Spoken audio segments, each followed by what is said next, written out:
আচ্ছা, তুমি যে সারাটা দিন যে মোবাইল ব্যবহার করে, হ্যাঁ সারাদিনই দেখি কি চ্যাট করে, হ্যাঁ পাগল ছিল তো নাকি?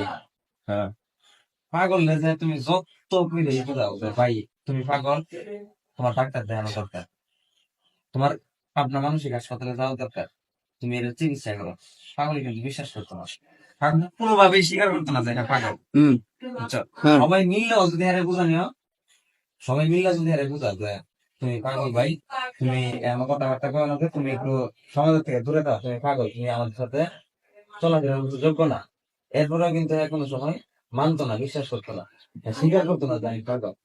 এখন তোমার কাছে আমার প্রশ্ন, তুমি কি পাগল?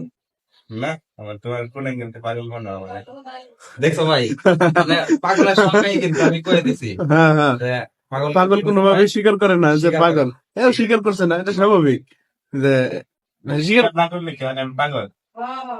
আমি তো পাগলের সঙ্গে পাগলের সঙ্গে তো আগেই বলা হয়েছে। কইলাম না যে পাগল কোন সময় স্বীকার করে না। যাতে আমি পাগল হয়ে যাও। দূর ভাই, পাগলের লোকে পাগলের সঙ্গে বুঝাইতে হবে।